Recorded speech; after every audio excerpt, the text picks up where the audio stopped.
Yo, j'espère que tu vas bien. Aujourd'hui on se retrouve pour une nouvelle vidéo dans laquelle on va voir l'étymologie des noms des pays d'Océanie. J'espère que cette vidéo va te plaire, installe-toi confortablement et on est parti. Pour commencer, l'Océanie est le plus petit continent du monde avec 8 526 000 km². Il compte une population de 50 millions d'habitants, ce qui en fait bien évidemment le continent le moins peuplé. Ce continent n'en est pas un stricto sensu, autrement dit ça veut dire qu'il n'en est pas un officiellement. En effet, un continent est une vaste étendue de terre immergée entouré par la mer, or ici ce sont des îles, donc totalement le contraire. L'Océanie regroupe tous les états insulaires du Pacifique. Sa limite est se situe sur l'île de Papouasie entre la Papouasie-Nouvelle-Guinée et l'Indonésie. L'Océanie compte en tout 16 pays. Les langues principales sont l'anglais et le français depuis la colonisation, mais on retrouve également des langues papoues et austronésiennes. Le nom Océanie vient d'océan. La terminologie apparaît en 1814 grâce au cartographe Adrien Hubert Bruet, mais le concept d'Océanie est plus ancien. C'est le cartographe français Conrad Maltebrune qui propose le nom d'Océanique pour parler de l'Australasie et de la Polynésie. L'Australasie comprend grosso modo l'Australie et la Nouvelle-Zélande et la Polynésie c'est tout le reste. Dans cette vidéo on va classer les pays par ordre alphabétique. Comme il y a très peu de pays, je vais également compter les territoires d'outre-mer qu'ils soient britanniques, français ou autres. On va faire la première partie sur les pays et la deuxième partie sur les territoires d'outre-mer. Avant de continuer, n'hésite pas à t'abonner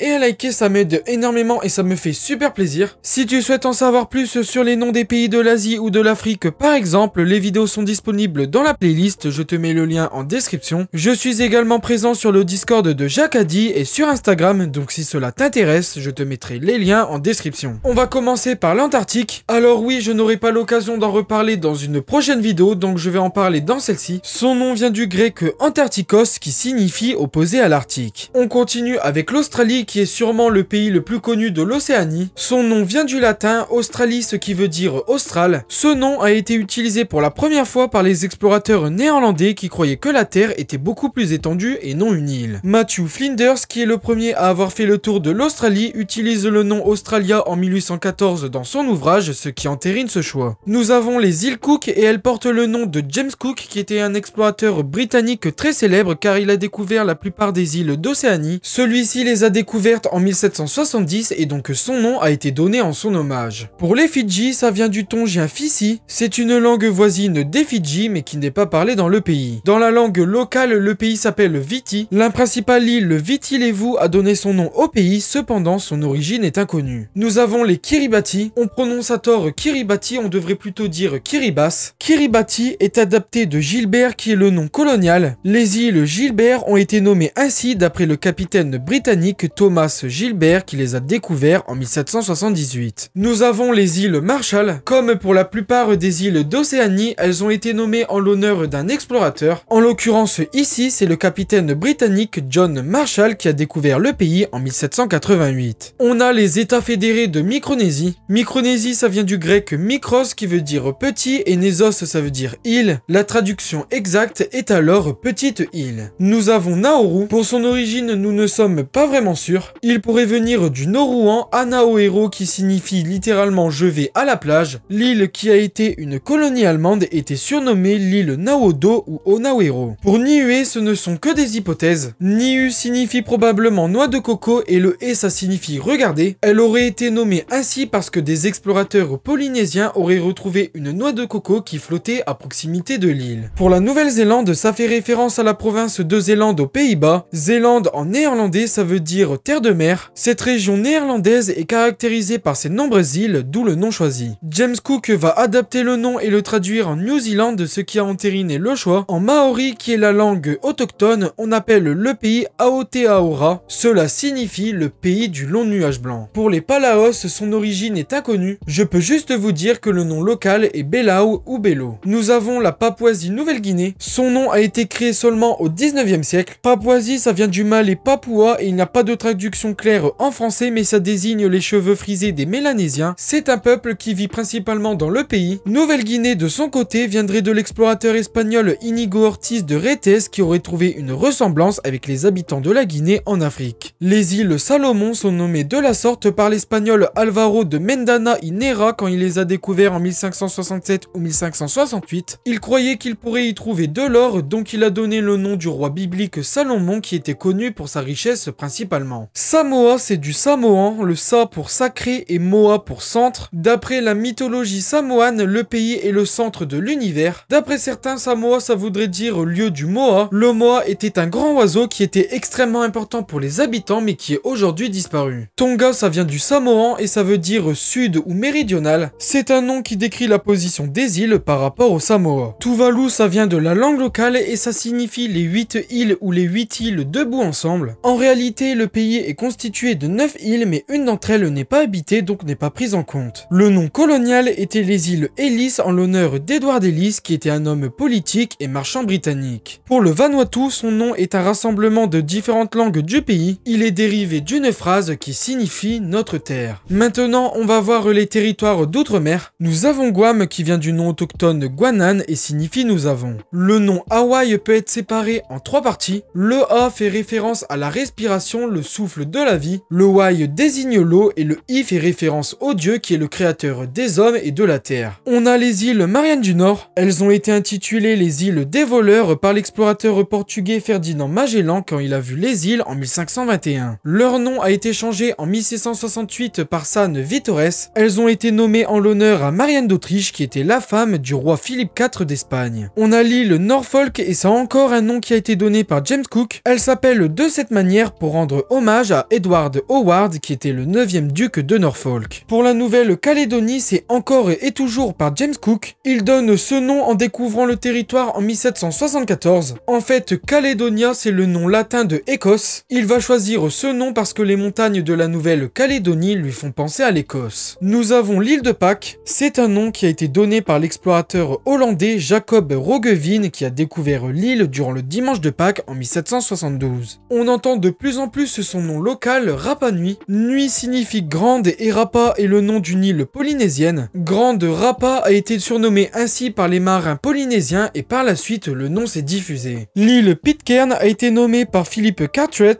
Alors oui, bon, l'accent anglais jugez pas. Elles sont nommées comme ça d'après le premier homme à avoir vu l'île qui était le fils du major Pitcairn. Polynésie, c'est du grec poly pour beaucoup et nésos pour île. La traduction littérale est donc beaucoup d'îles. L'île la plus connue est Tahiti. Selon la légende, Tangaroa, qui est une divinité de Polynésie, aurait créé l'île et lui aurait donné le nom de Itinui. Par la suite, Marae, qui est un lieu sacré, a été construit et aurait été appelé Marae Tahiti pour le chemin, l'éveil et la vigilance de Tahiti. Pour les Samoa américaines, c'est pareil que les Samoa, c'est juste que les îles appartiennent aux États-Unis. Tokelau, ça vient de la langue autochtone et ça signifie nord ou septentrional. Il décrit sa position par rapport aux îles Samoa. À l'origine, les premiers habitants de Tokelau étaient des colons samoans, d'où ce choix. On a Wallis et Futuna. Wallis vient de l'explorateur anglais Samuel Wallis qui a découvert le territoire en 1797. Le nom Futuna est celui d'un arbre qui se dit Futu dans la langue locale. Le suffixe A signifie abondance, donc la traduction est abondance de Futu.